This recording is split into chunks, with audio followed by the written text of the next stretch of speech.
माता पार्वती के भगवान शिवजी से 3 प्रश्न। पहला प्रश्न, कौन सी स्त्री समय से पहले विधवा हो जाती है? दूसरा प्रश्न, कौन सी चीज पत्नी पति को मांगने पर भी नहीं देती है? तीसरा प्रश्न, कौन सी स्त्री जीवन में कभी सुख नहीं पाती है? एक बार भगवान शिव कैलाश पर्वत पर बैठे थे, तो माता पार्वती भगवान शिव से मिलने के लिए जाती है और कहने लगती है, हे प्रभु, जब मैं आपसे मिलने के लिए आ रही थी तो मेरी नजर मृत्यु लोक पर पड़ी। वहां पर मैंने देखा कि 3 स्त्रियां जो आपस में सहेली थी, उनमें से 2 स्त्रियां विधवा होकर के दुखी जीवन जी रही थी, जबकि एक स्त्री सुहागन होकर के अपने पति के साथ सुखी जीवन जी रही थी। लेकिन प्रभु, यह बात मेरी समझ में नहीं आई, इसलिए मेरे मन में 3 प्रश्न उठने लगे। अब मैं आपसे यह चाहती हूं कि आप मेरे तीनों प्रश्नों के उत्तर देकर मुझे संतुष्ट करने की कृपा करें। इस प्रकार माता पार्वती की बात को सुनकर के भगवान शिव कहते हैं, पार्वती, तुम मुझे अपने तीनों प्रश्न बताओ। मैं तुम्हें तुम्हारे प्रश्नों के उत्तर देकर तुम्हें पूरी तरह संतुष्ट करने का प्रयास करूंगा। अब माता पार्वती कहती है, प्रभु, मेरा पहला प्रश्न यह है कि कौन सी स्त्री समय से पहले विधवा हो जाती है? मेरा दूसरा प्रश्न है, कौन सी स्त्री को जीवन में कभी सुख नहीं मिलता? और मेरा तीसरा प्रश्न है, कौन सी ऐसी चीज है जो एक पत्नी अपने पति को मांगने से भी नहीं देती?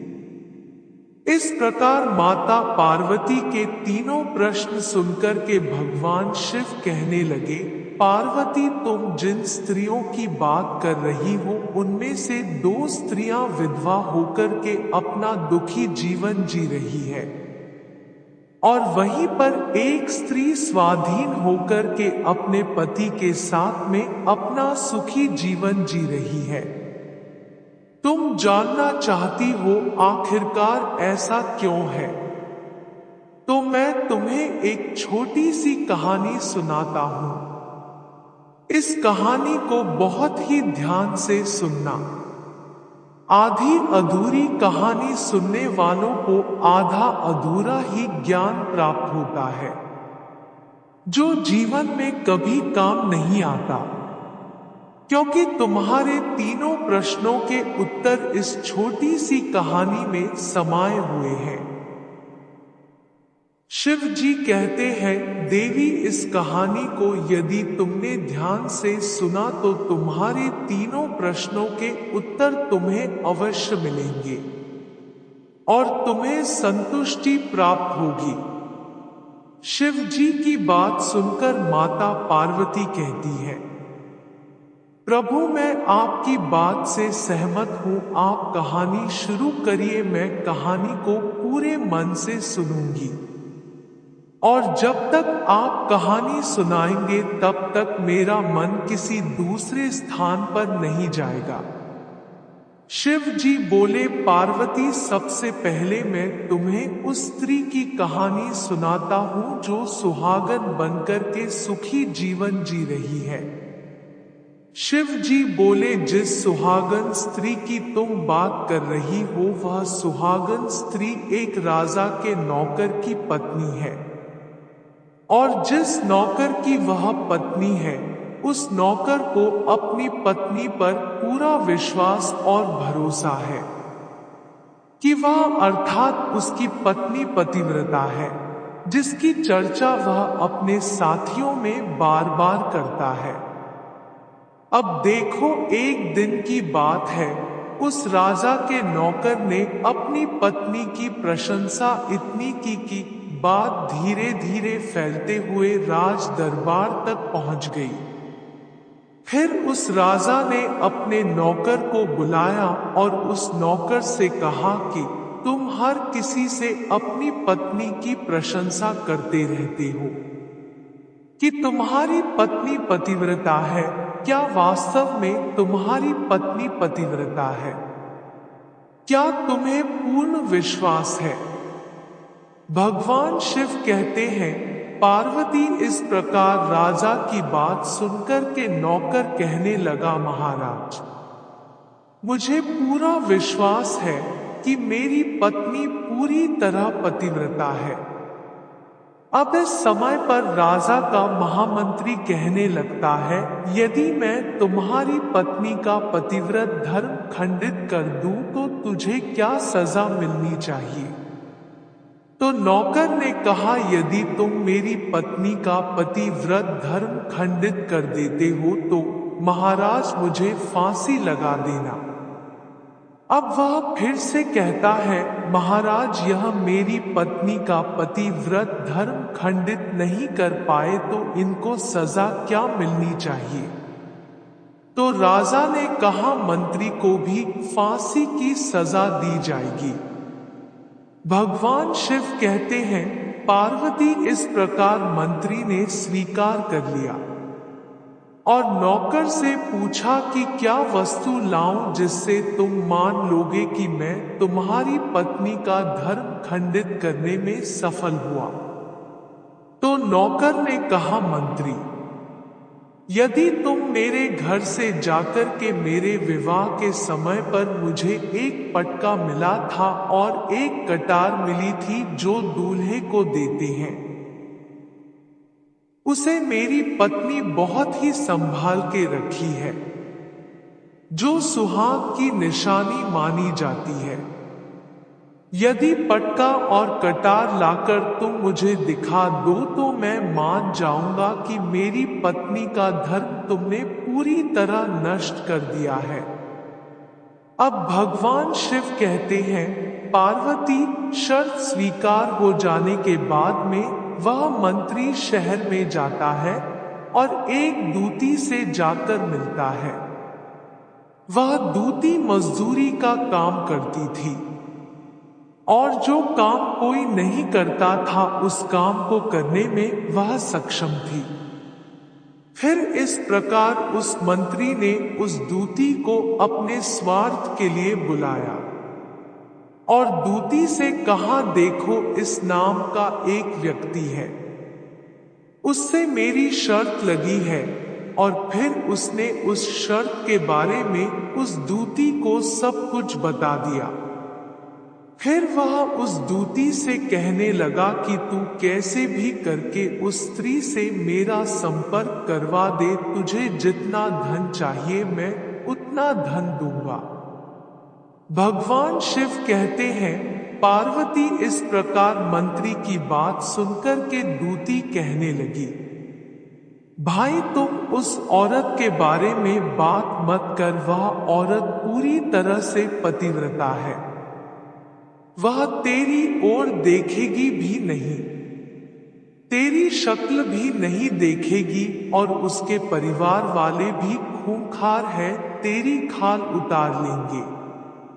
तो मंत्री कहने लगा, ठीक है, यदि तू मेरा उससे संपर्क नहीं करवा सकती है तो एक काम कर दे, उसके घर जाकर के पटका और कटार चुरा कर ला दे और उसकी पत्नी के गुप्तांग के पास में यदि कोई चिन्ह हो तो वह चिन्ह भी मुझे देख करके बता दे, फिर मैं तुझे मुंह मांगा इनाम दूंगा।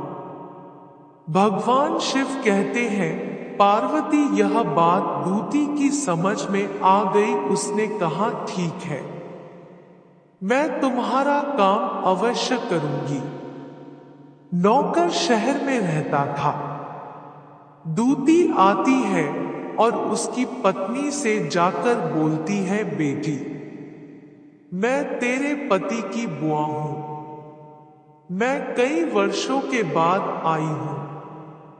तो उस स्त्री ने कहा, आओ बुआ जी, मैंने आपको पहले कभी देखा नहीं, इसलिए पहचान नहीं पाई। और इस प्रकार उस दूती को उस नौकर की पतिव्रता स्त्री ने बहुत सम्मान दिया। मगर उसे क्या मालूम था कि यह उसके साथ दूती छल करने आई है। अब भगवान शिव कहते हैं, पार्वती इस प्रकार वह दूती उस पतिव्रता स्त्री के साथ में 2 दिन तक रुकी। जिस समय वह स्त्री स्नान करने लगी तो दूती उठकर के उस पतिव्रता स्त्री की कमर मलने लगी। उस पतिव्रता स्त्री ने बहुत मना किया, फिर वह दूती नहीं मानी और कहने लगी, मुझे तुम मेरी बेटी से भी प्यारी लगती हो, तुम मना मत करो, मेरी तुम्हारी मुलाकात पहली बार हुई है। अब ऐसा कहकर दूती मुंह पर हाथ फेरने लगी। फिर आंखों को धोने के बहाने से उस दूती ने उस पतिव्रता स्त्री की आंखों में पानी मार दिया और उस स्त्री की आंखें बंद हो गई। इस प्रकार गुप्तांग के पास जांघ पर उस स्त्री के एक तिल था, जो उस दूती ने देख लिया। बस उसका काम बन गया। उधर स्नान करने के बाद जब वह पतिव्रता स्त्री रसोई में खाना बनाने गई तो दूती को मौका मिल गया और उसने पटका और कटार उस नौकर के घर से चुरा लिए और वहां से चुपके से भाग गई और जाकर के दूती वह पटका और कटार मंत्री को दे दिए और उस पतिव्रता स्त्री के जांघ पर तिल के निशान भी बता दिए। भगवान शिव कहते हैं, पार्वती फिर वह मंत्री पटका और कटार लेकर सीधा राजा के दरबार में पहुंचा। राजा से जाकर कहा, महाराज मैं नौकर की पत्नी के पास 2 दिन रहकर आया हूं। यह पटका और कटार उसी के हाथों से लेकर आया हूं। फिर तो राजा ने दरबार लगाया और नौकर को बुलाया तथा महामंत्री से सभा में पटका और कटार नौकर को दिखाने के लिए कहा। फिर राजा की आज्ञा पाकर मंत्री ने उस नौकर को पटका और कटार दिखाई और उसकी पत्नी की जांघ पर तिल भी बताया। तो नौकर मान गया कि वास्तव में आज मेरी पत्नी ने अपना पतिव्रत धर्म पूरी तरह से भंग करवा लिया। भगवान शिव कहते हैं, पार्वती फिर तो राजा 15 दिन के लिए नौकर को कारागार में डलवा दिया और कहा, नौकर को 15 दिन के बाद फांसी पर चढ़ाया जाएगा। इस प्रकार नौकर से उसकी अंतिम इच्छा पूछी गई तो नौकर ने कहा, मैं अपनी पत्नी से अंतिम बार मिलना चाहता हूं। भगवान शिव कहते हैं, पार्वती इस प्रकार राजा ने उस नौकर को आज्ञा दे दी कि ठीक है, तुम अपनी पत्नी से मिल सकते हो। फिर नौकर अपने घर गया और अपनी पत्नी से कहा कि तुमने मेरे साथ में बहुत बड़ा धोखा किया। मुझे तुम पर खुद से ज्यादा विश्वास था, इसलिए मंत्री से ऐसी शर्त लगाई थी। राजा के दरबार में राजा के सामने मैंने कहा था कि मेरी पत्नी का पतिव्रत धर्म कोई नष्ट कर दे तो मुझे फांसी लगा देना। अब मुझे 15 दिन के बाद फांसी लगा दी जाएगी। मेरे साथ विश्वासघात करके तुमने ठीक नहीं किया। भगवान शिव कहते हैं, पार्वती उस पतिव्रता स्त्री ने अपने पति को सारी बात बताई, मगर उसे विश्वास नहीं हुआ और फिर वह राजा के दरबार में पहुंच गया। फिर उसे कैद में डलवा दिया गया। भगवान शिव कहते हैं, पार्वती उधर नौकर की पतिव्रता पत्नी ने परमात्मा को याद किया और अपना भेष बदलकर राजा के दरबार में गई। और राजा से नाच दिखाने की आज्ञा मांगने लगी। क्योंकि वह स्त्री बहुत ही सुंदर थी और उधर राजा नाच गानों का शौकीन था, इसलिए राजा ने आज्ञा दे दी कि सभी मंत्री, महामंत्री आदि उपस्थित होकर के इस सुंदरी का नाच करवाने की पूरी व्यवस्था करें। भगवान शिव कहते हैं, पार्वती फिर तो सब मंत्री, महामंत्री, राजा आदि दरबार में उपस्थित हुए। फिर उस नौकर की पत्नी ने जब नाचना शुरू किया तो राजा को उस स्त्री का नाच बहुत ही सुंदर लगा। फिर राजा ने कहा, तुम मुझसे क्या मांगना चाहती हो? तुम जो भी मांगोगी मैं तुम्हें वही दूंगा।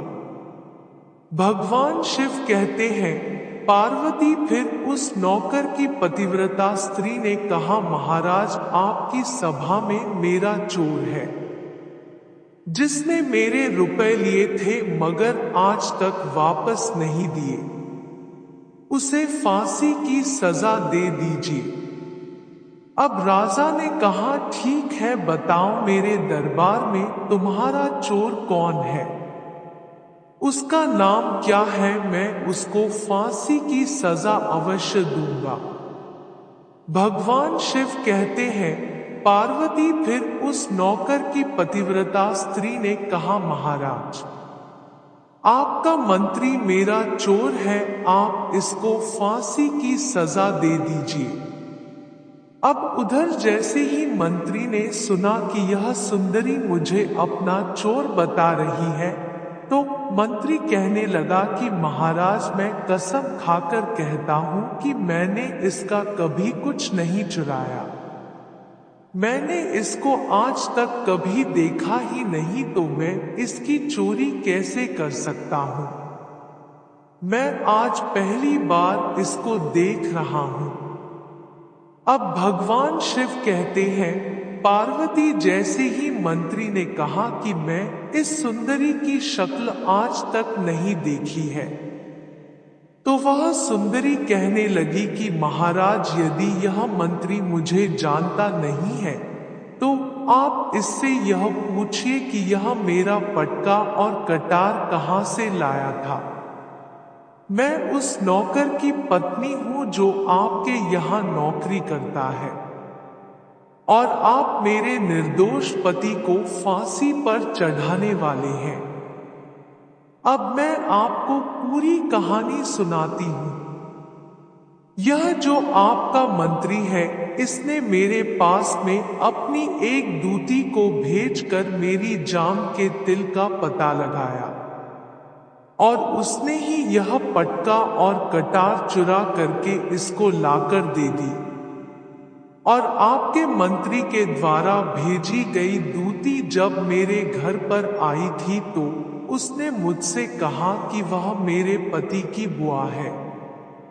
वह पहली बार आई थी, इसलिए मैं उनको पहचान ना सकी। और महाराज इस प्रकार मैंने उस स्त्री को अपने यहाँ पर बहुत सम्मान दिया और अपने यहाँ पर ठहरने की व्यवस्था की। भगवान शिव कहते हैं, पार्वती इस प्रकार उस नौकर की पतिव्रता स्त्री की बात को सुनकर के राजा ने दूती को बुलाया। फिर उस दूती ने राजा को सारी सच्चाई बताई। फिर राजा ने उस नौकर को छोड़ दिया और मंत्री को फांसी पर चढ़ा दिया। भगवान शिव कहते हैं, पार्वती इस प्रकार उस नौकर की पतिव्रता स्त्री ने कहा, मैं अपने पति से बहुत प्यार करती हूं, मैं एक चरित्रवान स्त्री हूं, कभी भी अपने पति का नाम तक अपने मुंह से नहीं लेती हूं। अब भगवान शिव कहते हैं, पार्वती मेरी कहानी पूरी हुई। अब तुम अपने तीनों प्रश्नों के उत्तर सुनो। तुम्हारा पहला प्रश्न था कि कौन सी स्त्री समय से पहले विधवा हो जाती है। तो जो स्त्रियां अपने पति का नाम लेती हैं वह समय से पहले ही विधवा हो जाती है, क्योंकि पति का नाम लेने से पति की उम्र कम हो जाती है और समय से पहले ही उनके पति की मृत्यु हो जाती है। ऐसी स्त्रियां जो अपने पति का नाम लेती है, वह समय से पहले ही विधवा हो करके एक दुखी जीवन जीती है। बस यही राज की बात है कि तुम जिन 3 सहेलियों की बातें कर रही थी, उनमें से 2 विधवा थी और एक यह नौकर की पत्नी थी। जो पतिव्रता स्त्री थी, यह पतिव्रता स्त्री कभी भी अपने पति का नाम अपने मुंह से नहीं लेती थी। उधर वह 2 स्त्रियां जो विधवा होकर के दुखी जीवन जी रही है, वह हमेशा अपने पति का नाम लेकर ही बुलाती थी, जिसकी वजह से उनके पति की उम्र कम हुई और फिर वह दोनों स्त्रियां समय से पहले ही विधवा हो गई और आज वह दुखी जीवन जी रही है। इसलिए कभी भी अपने पति का नाम अपने मुंह से नहीं लेना चाहिए। और तुम्हारा दूसरा प्रश्न था कि कौन सी स्त्री को जीवन में कभी भी सुख नहीं मिलता।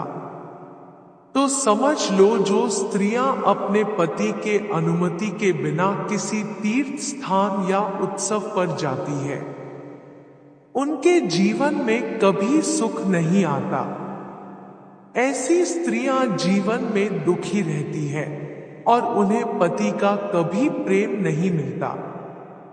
अब भगवान शिव कहते हैं, पार्वती, तुम्हारा तीसरा प्रश्न था कि ऐसी कौन सी चीज है जो एक पत्नी अपने पति को मांगने से भी नहीं देती। तो समझ लो, वह चीज गाली है। एक चरित्रवान स्त्री अपने पति को कभी गाली नहीं दे सकती। जो स्त्री गाली देती है, वह स्त्री कभी भी चरित्रवान नहीं होती और ऐसी स्त्री जीवन भर रोती है। उसके जीवन में कभी भी सुख की घड़ी नहीं आती है और समय से पहले ही ऐसी स्त्री विधवा हो जाती है। इस प्रकार भगवान शिव की बातों को सुनकर माता पार्वती तीनों प्रश्नों से संतुष्ट होकर कहती है, स्वामी, वास्तव में जो स्त्री चरित्रवान होती है, वह कभी दुखी जीवन नहीं जीती, क्योंकि ऐसे घर में लक्ष्मी जी का सदा वास होता है और उनका घर हमेशा धन धान्य से भरा रहता है। ऐसी स्त्रियां हमेशा घर को स्वर्ग बना देती है। हर हर महादेव। वीडियो अगर पसंद आया हो तो वीडियो को लाइक और हमारे चैनल को सब्सक्राइब करना न भूलें। मिलते हैं अगले वीडियो में।